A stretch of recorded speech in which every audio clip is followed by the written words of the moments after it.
Periyar Maniamma Institute of Science and Technology, Tanjavur, B.Tech, Biotechnology with specialization in computer science and biology. பாஜக மலை மாதிரி நம்பிக்கிட்டு இருந்த உத்தரப்பிரதேசத்துல தான் அந்த கட்சி மிகப்பெரிய அடி வாங்கி இருக்கு. இதற்கு ஒரு முக்கிய காரணமும் உள்ளது. கடந்த மே மாதம் நடந்த ஒரு சம்பவம்.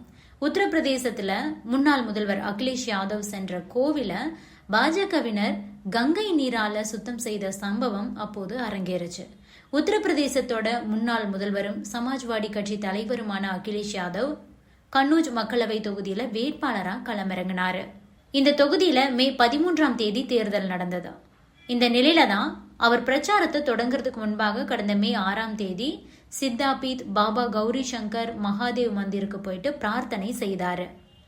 அகிலேஷ் யாதவ் கோவிலில் வந்து வழிபட்டு விட்டு சென்றதும் கோவில் வளாகத்தை கங்கை நீரை கொண்டு பாஜகவினர் சுத்தம் செஞ்சிருக்காங்க. இது தொடர்பான புகைப்படங்கள் சமூக வலைதளங்கள்ல வெளியாகி பரபரப்பை ஏற்படுத்துச்சு. இது பற்றி பாஜகவினர் என்ன சொன்னாங்க அப்படின்னா, அகிலேஷ் யாதவோடு முஸ்லிம் தலைவர்கள் சிலரும் கோவிலுக்குள்ள வந்திருந்தாங்க. அவர்கள் காலில் செருப்பு அணிந்து வந்திருந்தனர். அதன் காரணமாகவே நாங்கள் கங்கை நீரை கொண்டு சுத்தம் செய்தோம்.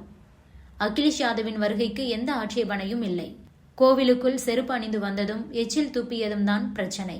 அதனால் தான் அவ்வாறு செய்தோம் அப்படின்னு பேசியிருந்தாங்க. இந்த குற்றச்சாட்டுக்கு பதிலளிக்கக்கூடிய விதமா சமாஜ்வாடி கட்சி தலைவர் என்ன சொல்லியிருந்தாருன்னா, அகிலேஷ் யாதவ் பிற்படுத்தப்பட்ட சமூகத்தை சேர்ந்தவர் அப்படிங்கறதுனாலதான் பாஜக கோவில் வளாகத்தை கங்கை நீர்ல சுத்தம் செஞ்சிருக்கு.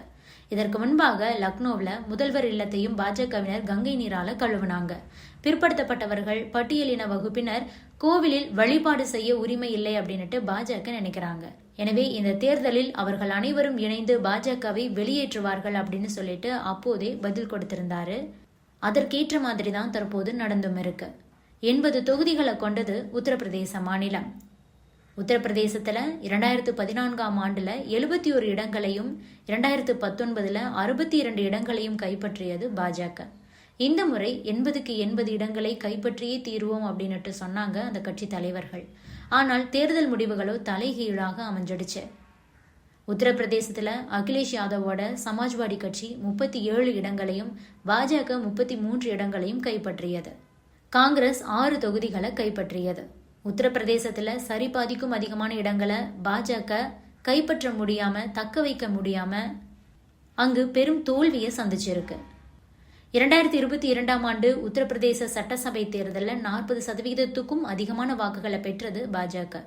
அந்த தேர்தலில் அகிலேஷ் யாதவ் தலைமையிலான சமாஜ்வாடி கட்சி 36% வாக்குகளை பெற்று பாஜகவை அதிர்ச்சி அடைய வச்சது. பகுஜன் சமாஜ் கட்சி, காங்கிரஸ் ஆகியவை அங்கு முற்றிலும் காணாமல் போனது. இதற்கு காரணமே அகிலேஷ் கையில் எடுத்த சமூக நீதி வியூகம்தான். அதை கையில் எடுத்தாதான் பாஜகவுக்கு டஃப் கொடுக்க முடியும் அப்படிங்கறத தெரிஞ்சுக்கிட்டு அகிலேஷ் யாதவ் அதற்கேற்ற மாதிரி காய்களை நகர்த்தினாரு. யாதவர்களுக்கான கட்சியாக சமாஜ்வாதி கட்சியை நடத்தாம ஒடுக்கப்பட்ட பிற்படுத்தப்பட்ட சிறுபான்மை மக்கள் அனைவருக்குமான பரந்துபட்ட கட்சியாக சமாஜ்வாதியை கட்டமைச்சிட்டாரு அகிலேஷ் யாதவ். பாஜகவுக்கு போட்டியாக இந்த மாதிரி இருந்தால் ஓட்டுகள் கிடைக்கும் அப்படிங்கறத அவர் தெரிஞ்சு வச்சிருந்திருக்காரு. லோக்சபா தேர்தலுக்கான வேட்பாளர்கள் தேர்வில் கூட அதிரடியத்தான் காட்டினாரு அகிலேஷ். பொது தொகுதியிலும் தலித்களையே நிறுத்தினாரு. யாதவர்களுக்கு மட்டுமில்லாம இதர பிற்படுத்தப்பட்ட இதுவரை புறக்கணிக்கப்பட்ட ஜாதியினருக்கும் வேட்பாளர் தேர்வுல வாய்ப்பு கொடுத்தாரு. தலித்களிலும் புறக்கணிக்கப்பட்ட ஜாதியினரை தேடி தேடி வாய்ப்பு கொடுத்தாரு அகிலேஷ் யாதவ். அனைவருக்குமான சமூக நீதியே தேர்தல் வியூகம் அப்படின்னுட்டு அகிலேஷ் யாதவ் உத்தரப்பிரதேசத்துல செயல்படுத்தியதுதான் பாஜகவுக்கு மிகப்பெரிய அடியை கொடுத்திருக்கு. இது பற்றி நீங்க என்ன நினைக்கிறீங்க? உங்களுடைய கருத்துக்களையும் பதிவு பண்ணுங்க. Periyar Maniamma Institute of Science and Technology, Tanjavur, B.Tech, Biotechnology with specialization in computer science and biology.